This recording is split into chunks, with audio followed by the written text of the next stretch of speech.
Welcome to the channel students. आज आप सीखने वाले हैं कि कैसे डिग्री सेंटीग्रेड डिग्री सेंटीग्रेड से केल्विन में और केल्विन से किसी डिग्री सेंटीग्रेड में आते हैं। ठीक है ना? कैसे आते हैं? बस सिंपल सा काम है। अगर आपको केल्विन में आना है तो आपने ये वाला फॉर्मूला इस्तेमाल करना है जिसमें आप डिग्री सेंटीग्रेड की जो भी वैल्यू होगी उसमें 273 को ऐड कर देंगे। यहाँ पर क्या है वैल्यू 100 है, 100 में 273 को ऐड करना है तो कितना हो जाएगा स्टूडेंट्स? जल्दी से बताइए। अच्छा, 273 को ऐड करना है। ठीक है, तो हो जाएगा 373 केल्विन। ठीक है, डिग्री केल्विन जो भी आप लिखना चाहें। यहाँ पर भी यही करना होगा। केल्विन है, डिग्री सेंटीग्रेड है, प्लस 273 है, तो हमारे पास डिग्री सेंटीग्रेड में है 150। इसमें 273 को करेंगे ऐड तो आंसर आएगा हमारे पास, जल्दी से करें हम, तो आएगा 423 केल्विन। अब जल्दी से हम कन्वर्ट करते हैं केल्विन से डिग्री सेंटीग्रेड में। आप लोग बोलेंगे मिस इसमें कौन सी बड़ी बात है, अगर यहाँ हमने किया था जमा तो यहाँ करना होगा माइनस। मतलब डिग्री सेंटीग्रेड वाले फॉर्मूले में ऐसा होगा कि आपको केल्विन में, मतलब जो भी वैल्यू केल्विन में दी हुई है उससे माइनस करना होगा 273 को। बिल्कुल ऐसा ही करना। केल्विन में है अगर 780 तो माइनस करेंगे 273, इसको माइनस करने के बाद आया 507 डिग्री सेंटीग्रेड। यहाँ भी यही काम करना है। डिग्री सेंटीग्रेड है, केल्विन है, माइनस करना है 273 और केल्विन कितना है 170 है, माइनस 273 करना है तो इसका मतलब कि नेगेटिव में आएगा। नेगेटिव में आ रहा है तो नेगेटिव में लिखेंगे। नेगेटिव में आएंगे 103 डिग्री सेंटीग्रेड। ये रहा नेगेटिव का साइन। डियर स्टूडेंट्स, अब हम करने वाले हैं कुछ न्यूमेरिकल्स बॉयल्स लॉ और चार्ल्स लॉ को इस्तेमाल करते हुए। अगर इस न्यूमेरिकल को आप देखें तो इसमें कह रहे हैं कि it is desire to increase the volume of fix amount of gas from 90.5 to 120 centimetre cube. मतलब कि इन्होंने वॉल्यूम को चेंज किया है।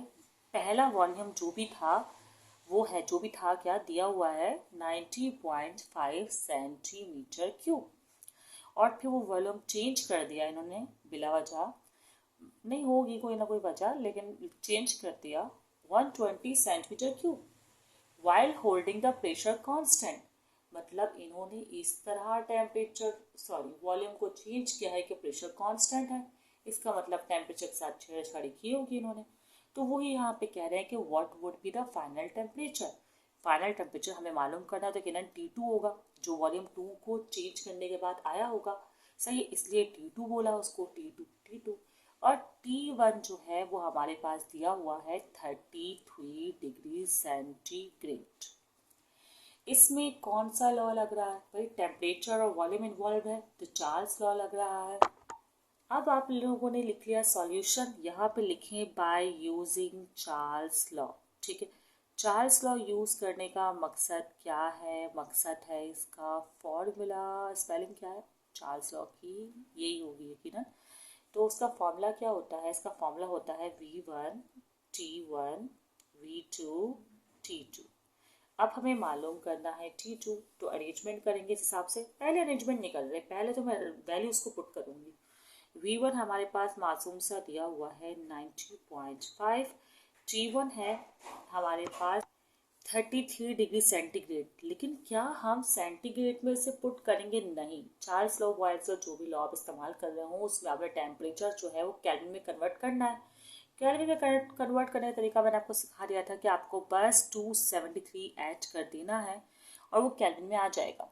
अब 273 ऐड किया तो 273 और 33 तो आपके पास हो जाएगा 306 केल्विन।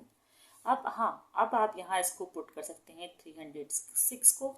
T2 आपके पास है 120 और यहाँ पर T2 क्या है आपके पास? T2 तो आपको मालूम नहीं, ये मालूम करना है। अब देखें, रूल ये होगा कि ये जो नीचे वैल्यू है आप इसको यहाँ पे 120 के साथ मल्टीप्लाई करेंगे, जो हो जाएगा 306।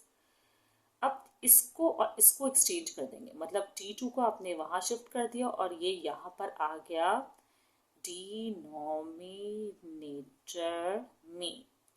ठीक है, आप जल्दी से इनको करें मल्टीप्लाई और कैलकुलेटर से करें डिवाइड, तो आपके पास आंसर क्या आएगा? मल्टीप्लाई और डिवाइड करने पर आपके पास आंसर आएगा 407.5।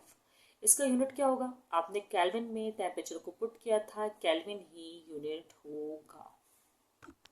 सॉरी स्टूडेंट, 405.7 है। ठीक है, मैं इसको कट करके लिख देती हूँ ताकि ईजिली आपको नज़र आए। 405 पहले है, फिर 0.7 है। आप चाहे तो डिजिट और लगा सकते हैं जो कि 4 आया था। ठीक है, तो ये हुआ अभी इसका आंसर।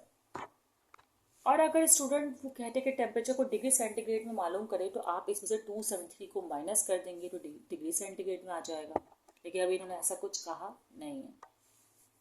स्टूडेंट्स, अब आपके सामने एक और न्यूमेरिकल नजर आ रहा होगा जिसमें लिखा हुआ है एज 78 ml सैंपल। तो सिंपल सा पहले तो मैं कह दूं कि भाई ये वॉल्यूम दिया हुआ है जिसको मैंने V1 तस्वुर कर लिया, मान लिया, बस मैंने मेरी मर्जी 78 ml। ठीक है, अब इस heated from 35 degree centigrade to 80 degree centigrade, मतलब इस बेचारे का टेम्परेचर पहले था 35 डिग्री सेंटीग्रेड, फिर इसको किया गर्म और इसका टेम्परेचर हो गया 80 डिग्री सेंटीग्रेड। फिर कह रहे हैं कि आप बताएं फाइनल वॉल्यूम क्या हो गया होगा। वॉल्यूम में चेंज बताना है कि क्या हो गया होगा। इसका मतलब वॉल्यूम और टेम्परेचर फिर इसी तरह इन्वॉल्व है, तो इसका मतलब ये चार्ल्स लॉ है। हम बोलेंगे by using Charles law solution, लंबी करेंगे पहले तो। ये मैंने लिख लिया सब कुछ। अब उसके बाद लिखेंगे formula V1 by T1 is equal to V2 by T2। इस बार हम फॉर्मूले को अरेंज पहले करेंगे ताकि आपको दोनों तरीके से करना आए। आपको निकालना क्या है? V2 निकालना है, तो ये बेचारा यही रहेगा, T2 यहाँ डिवाइड में वहाँ जाके हो जाएगा multiply. V2 is equal to V1, ये यहाँ मल्टीप्लाई हुआ है, T2 डिवाइडेड बाय T1। अब वैल्यूज को करते हैं पुट, लेकिन वैल्यू को पुट करने से पहले ये बात जरूर याद रखें कि टेम्परेचर को केल्विन में कन्वर्ट करना ज़रूरी है। ठीक है, तो 273 को ऐड कीजिए, यहाँ भी 273 को ऐड कीजिए, क्या आएगा आंसर? ये आएगा 308 केल्विन, और इसको ऐड करिए जल्दी से 353 केल्विन। अब यहाँ पे जस्ट पुट करते हैं। V1 हमारे पास है 78 ml, मल्टीप्लाई करेंगे इसको 353 से क्योंकि T2 353 है और T1 क्या है भाई 308। अब इन दोनों को करिए मल्टीप्लाई और फिर करिए डिवाइड। इस बार लिखते हैं सही से दिमाग खोल कर। ठीक है, जल्दी से।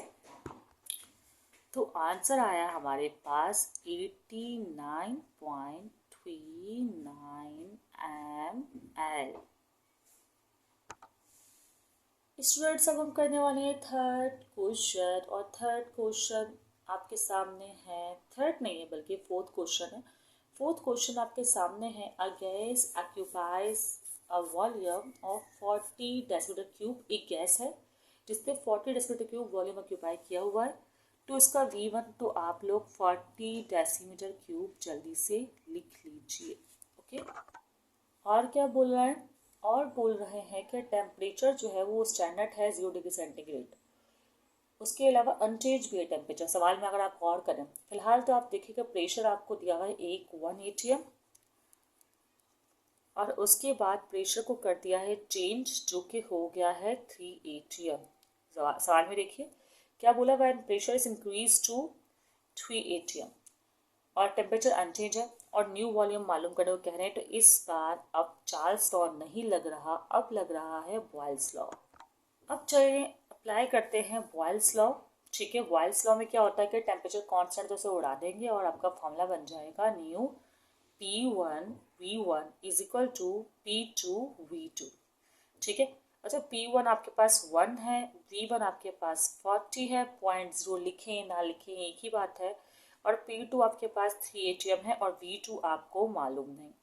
तो ये जो मल्टीप्लाई में 3 है ये यहाँ आकर हो जाएगा डिवाइड, 140 40, और जो मल्टीप्लाई में 3 है वो यहाँ पर आकर होगा डिवाइड तो आप देखें 40 को डिवाइड करें 3 से, क्या आ रहा है आपके पास? एक मिनट, फाइनल आंसर आएगा 13.33 और जो आपका यूनिट था डेसीमीटर क्यूब यहाँ वॉल्यूम का, वही यूनिट यहाँ पर आएगा। स्टूडेंट्स अब देखिए आप लोग न्यूमेरिकल नंबर 5 जिसमें कह रहे हैं कि the 800 centimetre cube of a gas is enclose in a container. तो सेंटीमीटर क्यूब तो बस फिलहाल अभी क्यूब देख लिया, V1 लिखें, फिर बाद में पूरा क्वेश्चन पढ़िएगा, ठीक है। 9 में ऐसा कर सकते हैं ना। वैसे इस enclose in a container under a pressure, आपको प्रेशर दिया हुआ है जिसका यूनिट है 750 mmHg, आपको जो है वो प्रेशर का यूनिट दिया हुआ है, ठीक है। इसे P1 बोल दें, क्योंकि नहीं P2 हमें नहीं दिया हुआ, लेकिन फिर भी P1 बोल दें। और V2 आपको कहा गया है कि वॉल्यूम इंक्रीज रिड्यूस हुआ है 250 सेंटीमीटर क्यूब पर। और पूछ रहे what is the pressure, what will be the pressure P2 आपको मालूम करना है, ठीक है। तो बहुत सिंपल सा न्यूमेरिकल है ये। अच्छा, आपको एक हिंट भी दे देती हूँ न्यूमेरिकल्स के लिहाज से। देखिए वॉल्यूम और प्रेशर ना आपस में इन्वर्सली प्रोपोर्शनल होते हैं।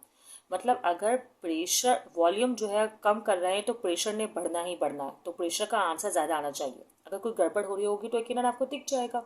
इससे चार्ल्स लॉ में वॉल्यूम और टेम्परेचर डायरेक्टली प्रोपोर्शनल होते हैं। अगर सिंपल सी बात है, अब बाय यूजिंग बॉयल्स लॉ लिख लीजिएगा। फिलहाल मैं डायरेक्टली फॉर्मूला लिख रही हूँ, P1 V1 is equal to P2 V2, ठीक है। P1 हमारे पास क्या है 750 है, V1 हमारे पास क्या है 800 है। मुझे निकालना क्या है P2, तो V2 यहाँ डिवाइड में आ जाएगा, मैं डायरेक्टली लिख रही हूँ। V2 डिवाइड में आया कितना है 250। अच्छा, आपको P2 निकालना है, इनको मल्टीप्लाई करें। अच्छा, V1 800 है ना कि 80, ओके 800, सही। अब P2 आप मल्टीप्लाई करें इन दोनों नंबर्स को और 250 से करें डिवाइड, तो आपके पास आंसर आएगा 2400। यूनिट कौन सा लगाए, वही mmHg, ठीक है। अच्छा, वैसे ना स्टूडेंट सवाल में ना सिर्फ लिखा हुआ है मतलब 750 लेकिन जो प्रेशर का यूनिट होता है ना 750 mmHg होना चाहिए था, मतलब मिलीमीटर मरकरी। लेकिन अभी फिलहाल मैं यहाँ लिख देती हूँ, आप लोग चाहें तो वो ही लिख दीजिएगा, क्या पता क्वेश्चन बोर्ड में बिल्कुल सही यूनिट के साथ आए। अब करते हैं क्वेश्चन नंबर 6। स्टूडेंट्स आपके सामने एक क्वेश्चन है जिसमें कह रहे हैं कि the pressure of a sample of gas is 8 atm and the volume is 15 liters. If the pressure is reduced to 6 atm, तो what will be the volume? देखिए भाई, प्रेशर रिड्यूस्ड हो रहा है तो इसका मतलब वॉल्यूम इंक्रीज होगा, ये तो अंडरस्टूड है क्योंकि प्रेशर वॉल्यूम का आपस में इनवर्स रिलेशनशिप है। लेकिन हम लोग इसे न्यूमेरिकल के जरिए मालूम करेंगे और प्रूफ करेंगे। बॉयल्स लॉ है ये। फिर से प्रेशर 1 आपको दिया हुआ है 8 atm, जो कि इनिशियल प्रेशर था। फिर जो इनिशियल वॉल्यूम है वो है 15 लीटर, और जो फाइनल प्रेशर था मतलब चेंज प्रेशर वो है 6 atm। और आपको कह रहे हैं कि मालूम करें वॉल्यूम 2। ये भी ही लग रहा है, आपको लग रहा होगा यकीनन, ठीक है। और क्वेश्चन आप भी सही से बना लेते हैं। स्टूडेंट्स पर आप यूज करेंगे बॉयल्स लॉ। अब बॉयल्स लॉ का फॉर्मूला क्या होता है? यही होता है P1 V1 is equal to P2 V2। P1 हमारे पास है 8, V1 हमारे पास है 15। अच्छा, ये P2 यहाँ मल्टीप्लाई में यहाँ आकर हो जाएगा डिवाइड, जो कि है 6। V2 को आप वहीं पर अकेला छोड़ दें तनहा। अच्छा, आप इसमें आप चाहे तो डायरेक्टली 8 15 आर करें या कटिंग भी कर सकते हैं, like 2 3 r 2 4 r 3 1 r 3 5 r. फिर क्या बचा 4 5 आर 20, 4 5 आर 20। और यूनिट क्या है? यूनिट वही जो यहाँ वॉल्यूम का है, लीटर, ओके। स्टूडेंट्स यहाँ पर हमने चैप्टर 5 के जो है वो न्यूमेरिकल्स कर लिए हैं, ठीक है।